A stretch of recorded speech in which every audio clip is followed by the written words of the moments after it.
Hello, hello. A very good morning, everyone. Hello, hello. How are you doing?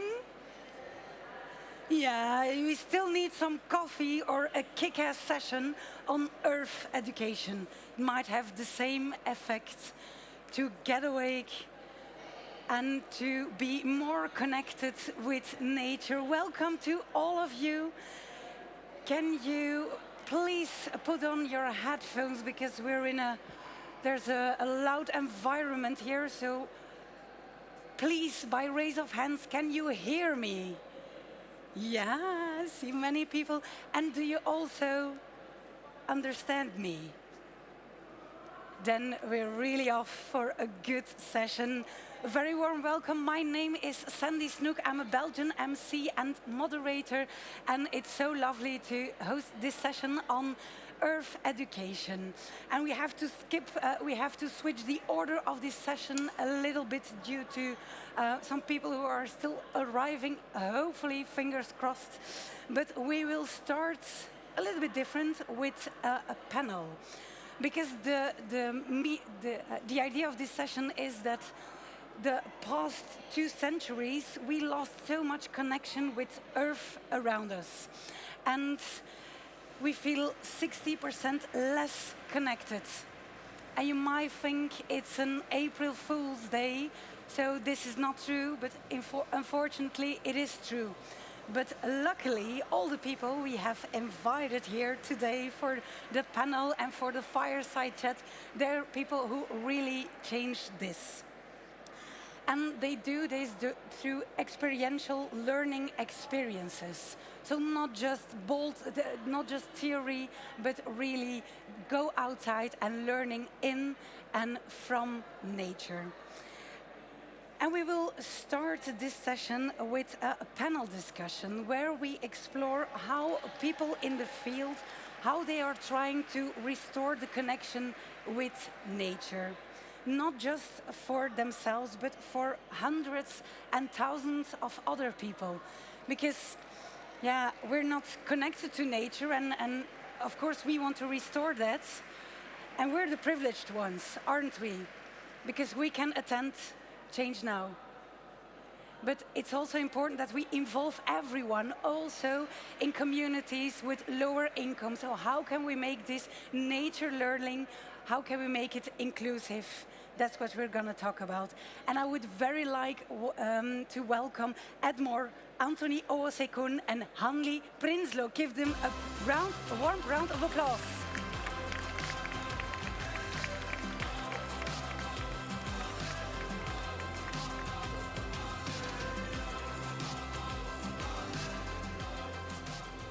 So here you go.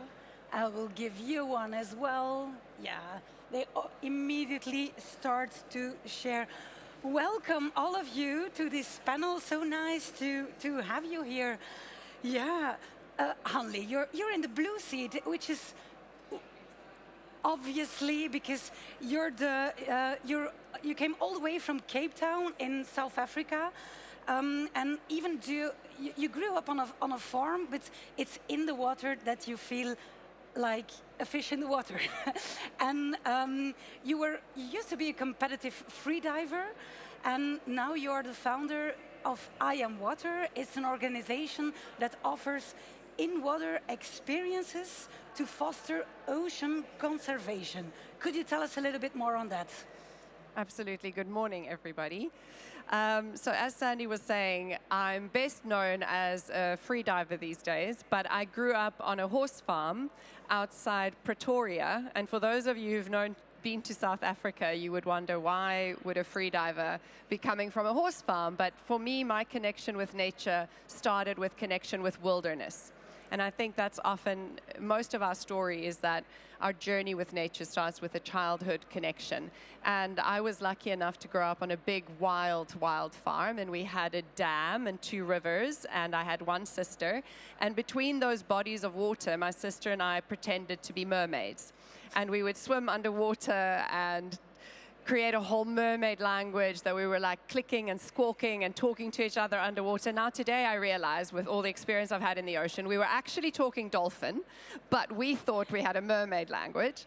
And I always felt so drawn to the stillness underwater. But what the farm I grew up on, it was a very wild farm.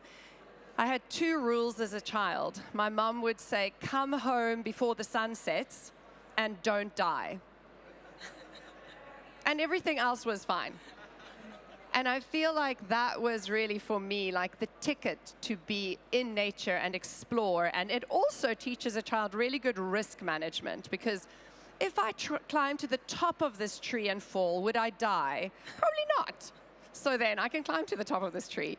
So for me, it was very much like exploring myself and my body in a wild nature space. And that's really set the trajectory, I think, for my life, within being bold and trying to do things that are actually a little bit scary that I might fail at doing, which we can talk about later with building an organization, but also just keeping a really strong true north of the why we do this. And I think that is set as a child. That's really amazing. And children will mimic that. No, if you're not afraid of nature, then they will just follow you, and you will be their guide that will bring them home safe. Ed, you have a history as a teacher. You're endorsed in the UK. I can also call you EcoEd, because that's the name of your company. And you studied sports science, and then you volunteered in Australia in a school in Perth. And you were really inspired by how the school, how they were connected with nature, just in the school and on their premises. And that was for you the inspiration to do the same in the UK. And then after really a lot of years of working, you developed a whole curriculum which was rolled out in a whole school for the school you worked for. It's an amazing job you did there, right? Yeah, it was an amazing job. It first started in the garden. Children didn't know where the food came from, and I thought there was a great opportunity to build a school garden. I never built one myself, but designed one. Built it over a school holiday about around this time. Children came back and were like, whoa, hang on a minute, like, what's this? And we literally taught them through the seasons what they could grow, how they could harvest, but then also learn how to use what they're grown to make dishes, to cook with, and use that from around the world. Children selecting dishes and countries from around the world that they could cook with. They might not be able to go to that place, but you know, they had an opportunity where they could cook. We invited the community in, and we all had a bit like food share.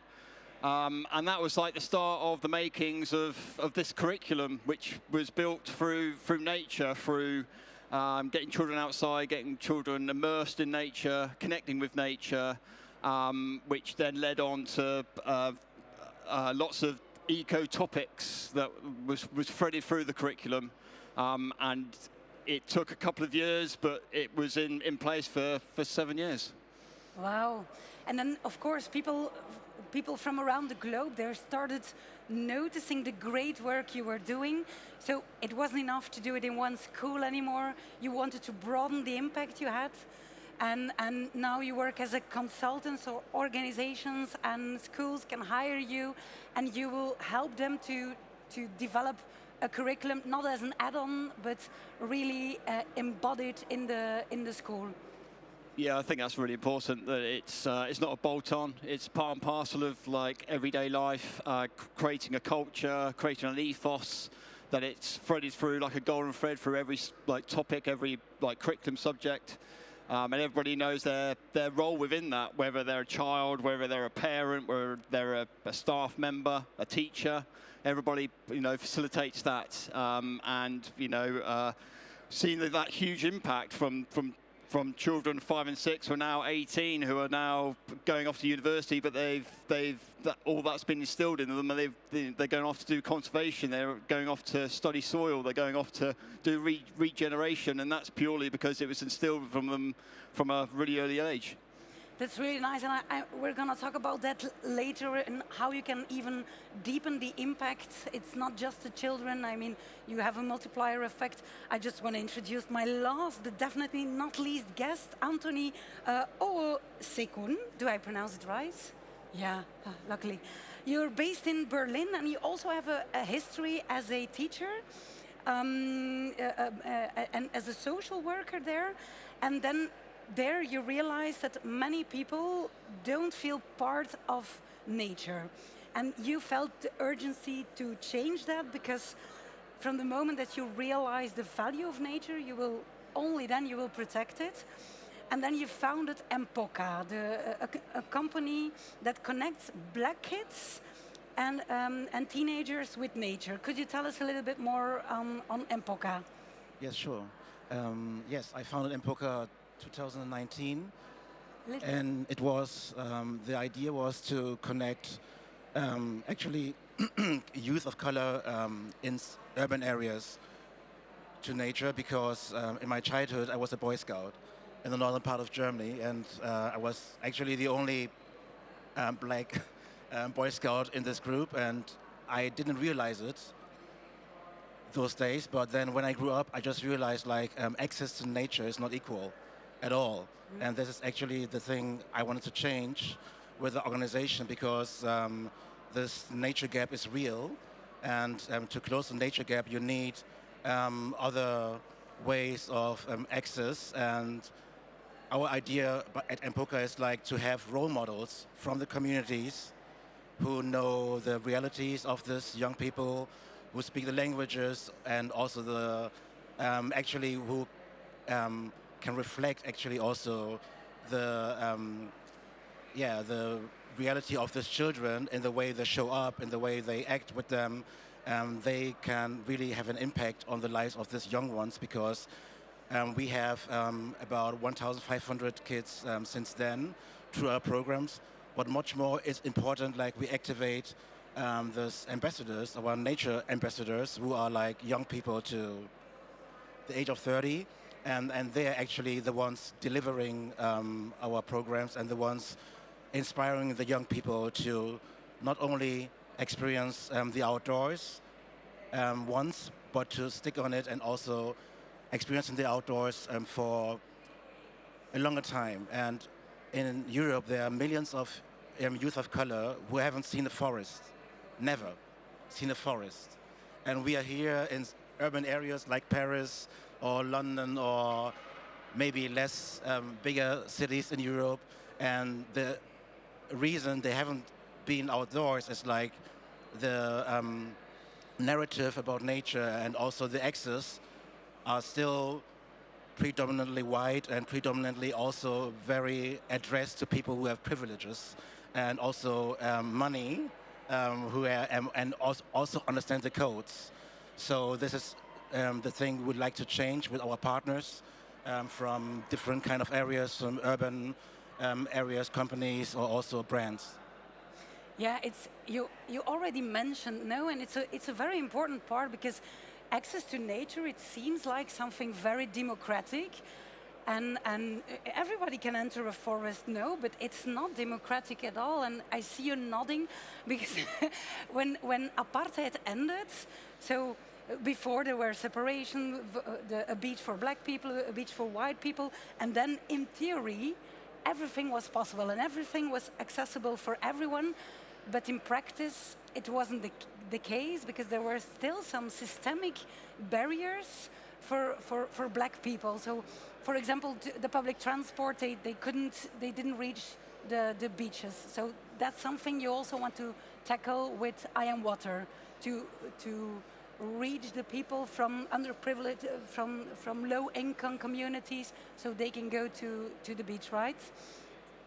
So fast forward from the farm where I didn't die, I became a competitive free diver. And every time I came back to South Africa, I would stand on the beach and see who's on the beach, who's in the water, who's on the beach, who's in the water.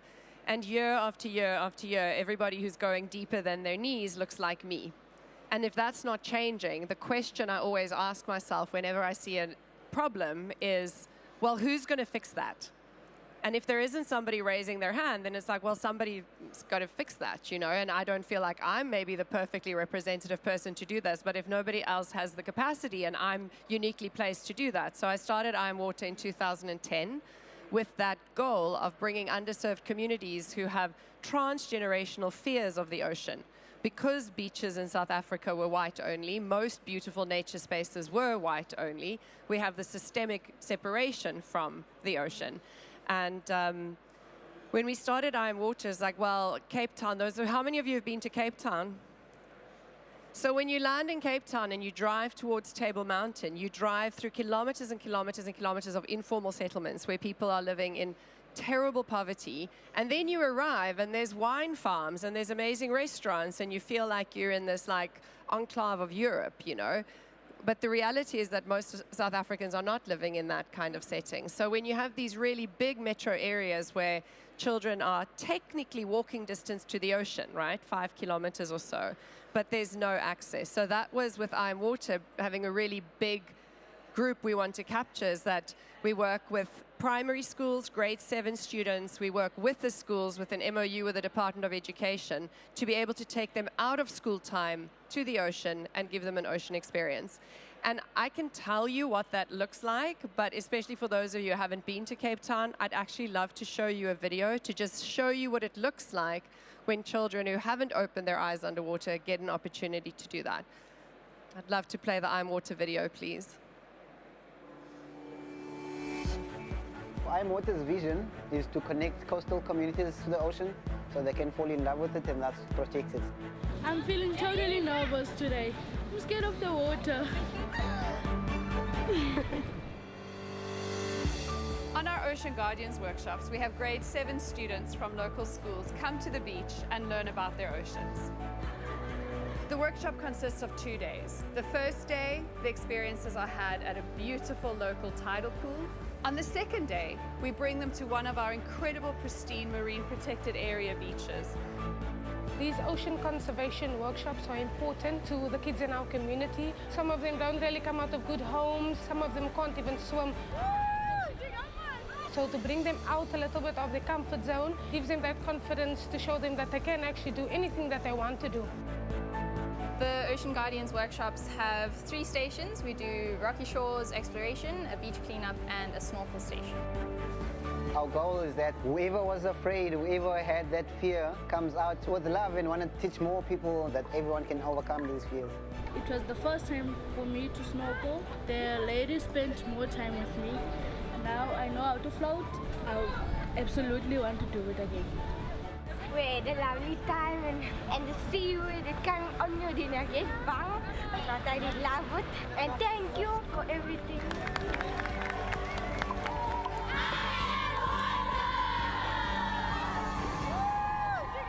That's from transgenerational fear to joy, which will also be transferred. Yeah. And you know, I feel like sometimes systemic problems need systems to change them, and so often it's about becoming really practical. So how do we work with 36 children at a time? Putting them into groups of 12, so that 12 go on one station at a time and then circle through it. And how do we achieve scale? How do we work with more schools? Now we can do 2 groups at a time. Okay, that means we need 12 facilitators to work with them. We want the facilitators to come from the same communities, but there's very few young people who have that experience. So now we have a 1-year certified training where we train unemployed young people to work in our programs, but also have a training at the end of that year that they're very employable in the blue and green jobs. We have over 50% unemployment in the youth sector in South Africa. That's 18 to 35-year-olds. And the blue and green job sector is still very, very divided and non-inclusive. So also creating more opportunities for work. And at the same time, the young people in the programs are being coached by somebody who looks like them, talks like them, understands where they come from. And that is so important for this work. Mm-hmm.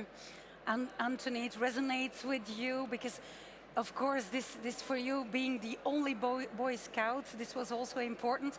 What's the impact that you notice if so people attend from one day to a whole week of camp in nature when they get in contact with EMPOCA? What's the biggest impact that for the black people and other people of color? No, because you also expanded the audience.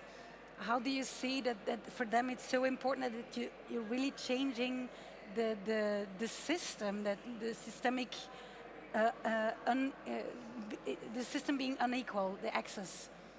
Yeah, sure. The first change is actually the inner change. We really see it's like we always have this moment of calmness in our nature camps. It's about nearly every day in the morning where they do this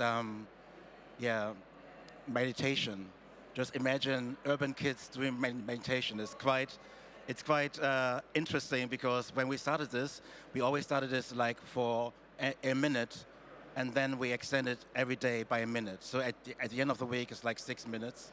And it's very interesting because they are really enjoying connecting with themselves. And when we say connecting with nature, actually we are nature and we connect with ourselves. And if we understand like we are part of this, then we start to care about it. Then we start to even learn without having the feeling like you are in school or you are learning. And this is the best part, like this change of the self-awareness, like I am someone meaningful, I have a role to play in this whole ecosystem, and I also have a community, because the collective experience is very important, and it also helps to navigate also the personal experience somehow, because if you experience love, joy in the collective, it gives you a push, right? You're like, yes, I can do this. And being in nature is not always positive,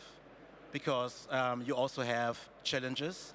You have like hikes, and the rain is pouring all the time. So if you overcome all these small challenges, then you gain a lot of self-confidence.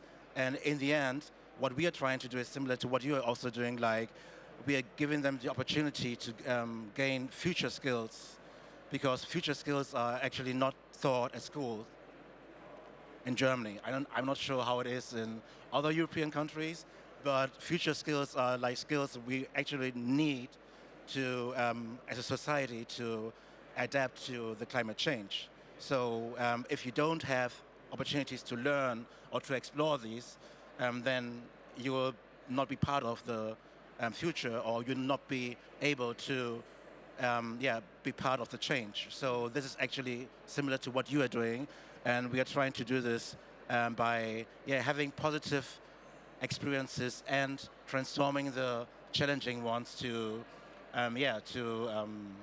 positive outcomes. Yeah, it's not only about being in nature, it's about being connected and therefore caring about nature, and also it's a sense of belonging. You mentioned already before. I mean, if you have a group, you feel better. It's good for your inner peace. I have one more question for you, Ed,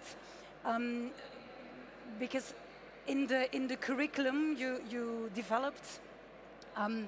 I mean, most parks in the UK are access is for free, so there's no difference there. But still, not all children have the same means. But there's also an economic part of the curricula you develop now, because sometimes some kids can go to a nature reserve which is paid, others can't. But you made an economic part.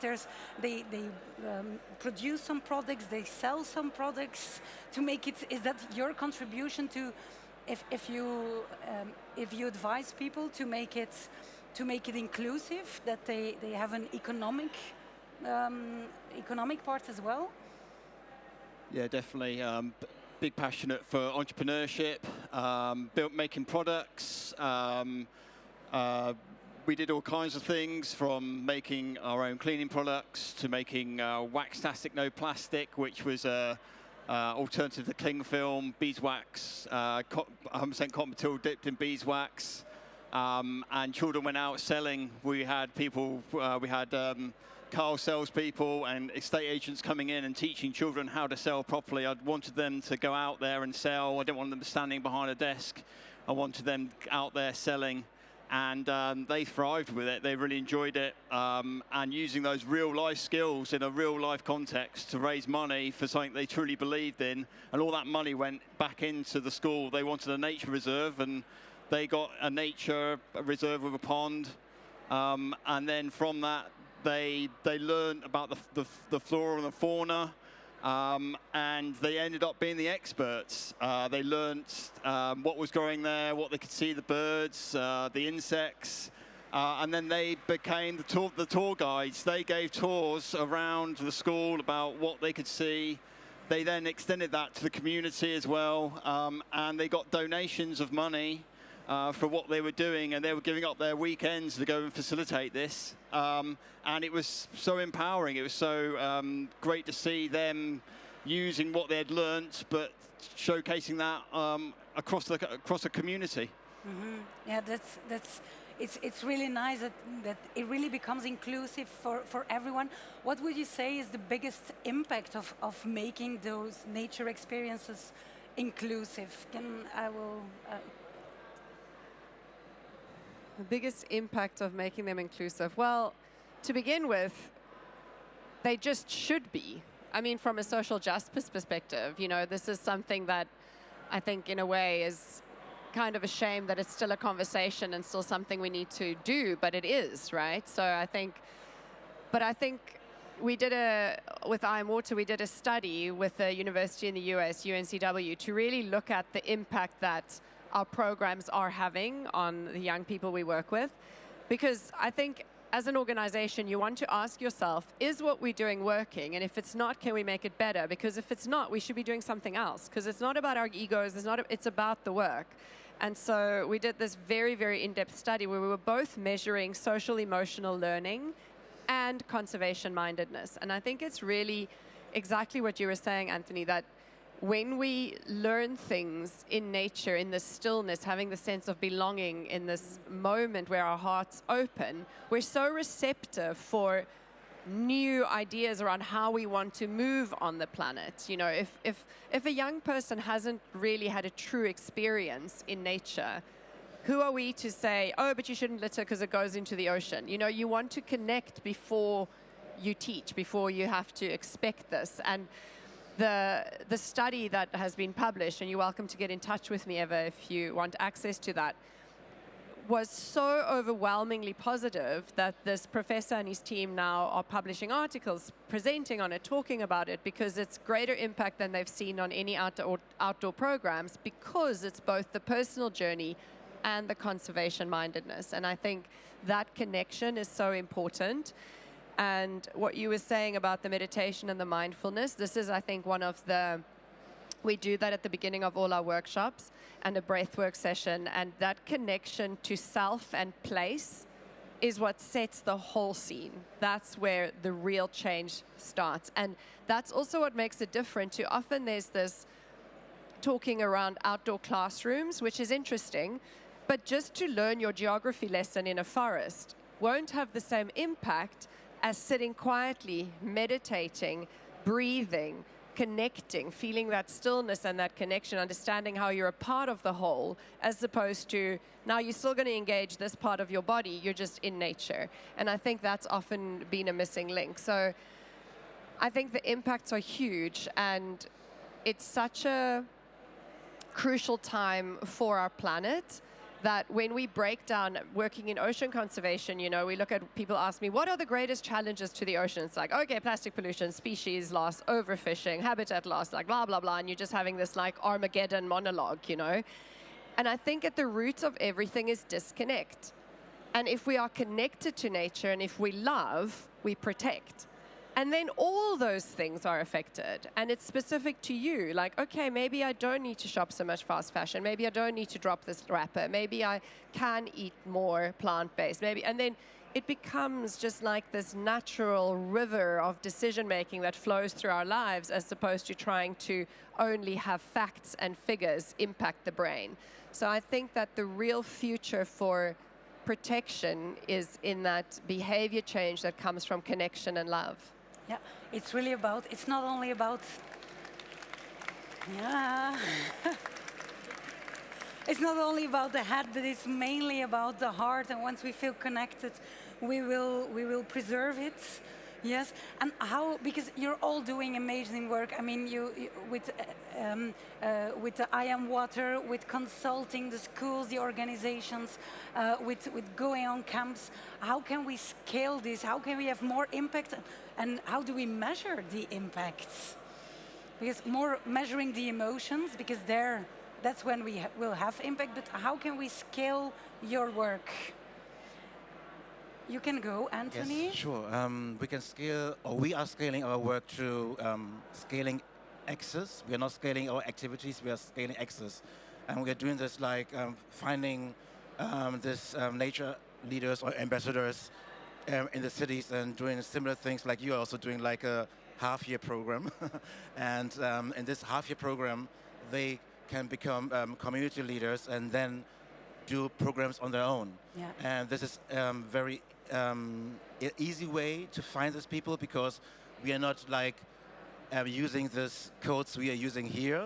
We are just trying to figure out what are their interests. So we've first of all had a landing page where they can just write down what they really like to do in their free time.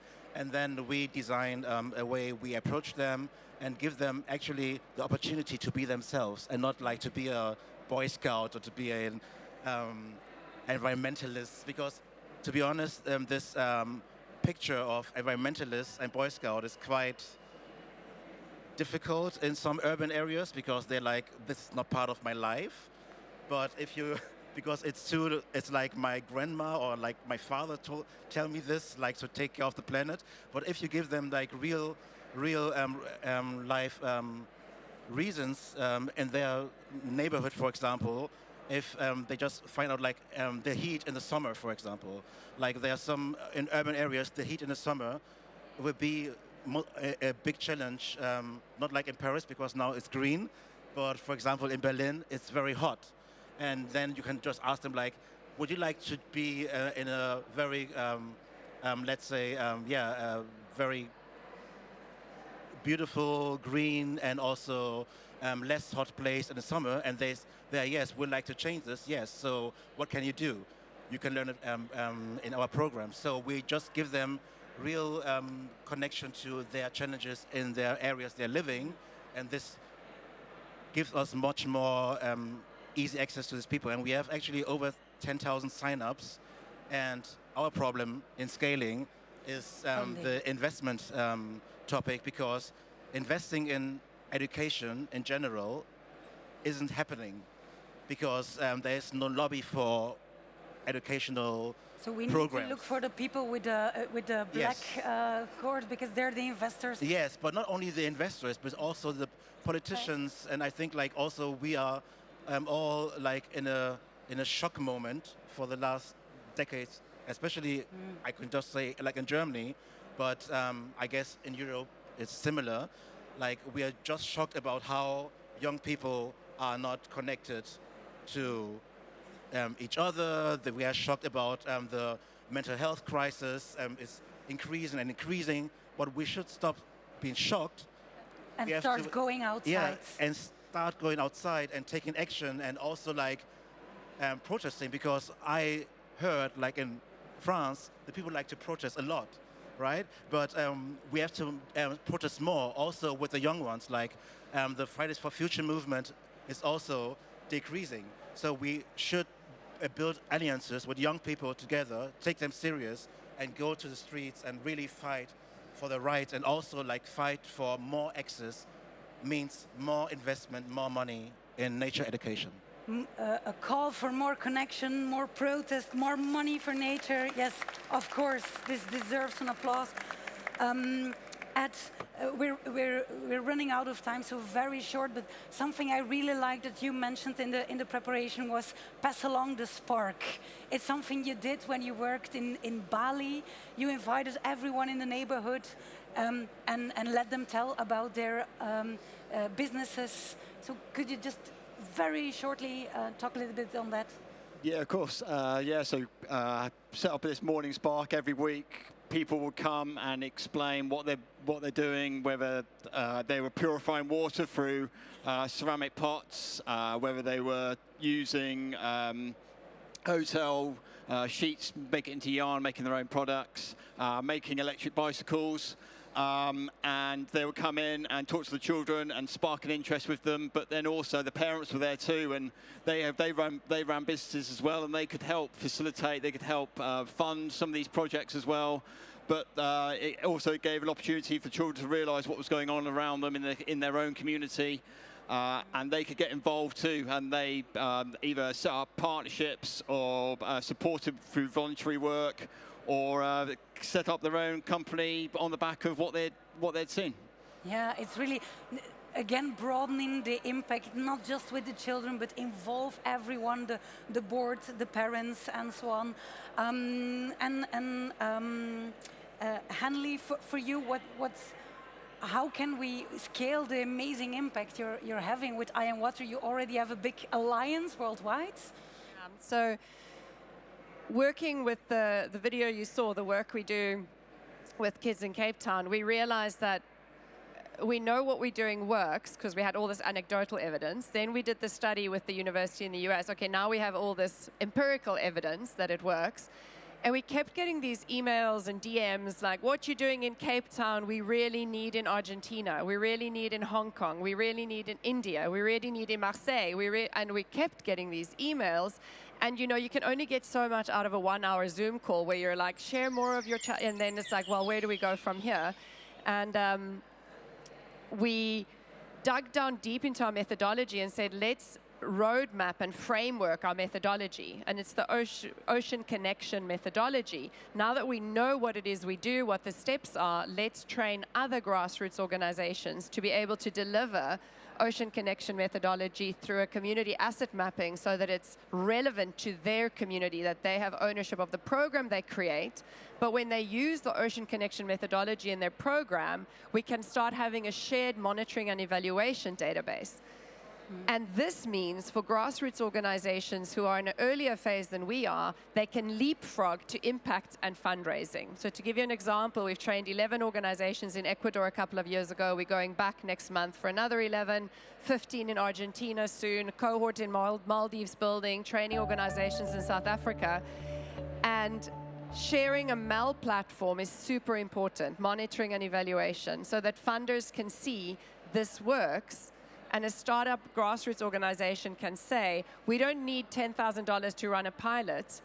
Fund us because we know what we're doing works and we can do it in this way. So it's sharing best practice so that we can leapfrog grassroots organizations to impact where they're still autonomous. And I think that kind of collaborative working, you can start seeing nonprofit, education, grassroots organizations come into the systems change conversation that we are excluded out of right now.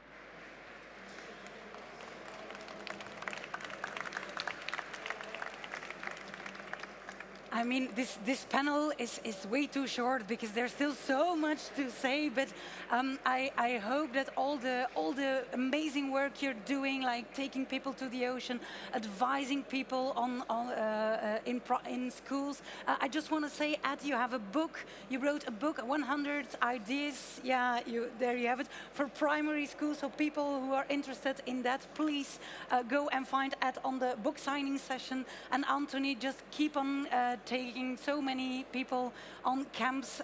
It's amazing. It's an amazing work the three of you are doing. So please give them a big round of applause, intergalactic applause for Hanli Prinsloo, Edmore, and Anthony Owosekun. Thank you so much.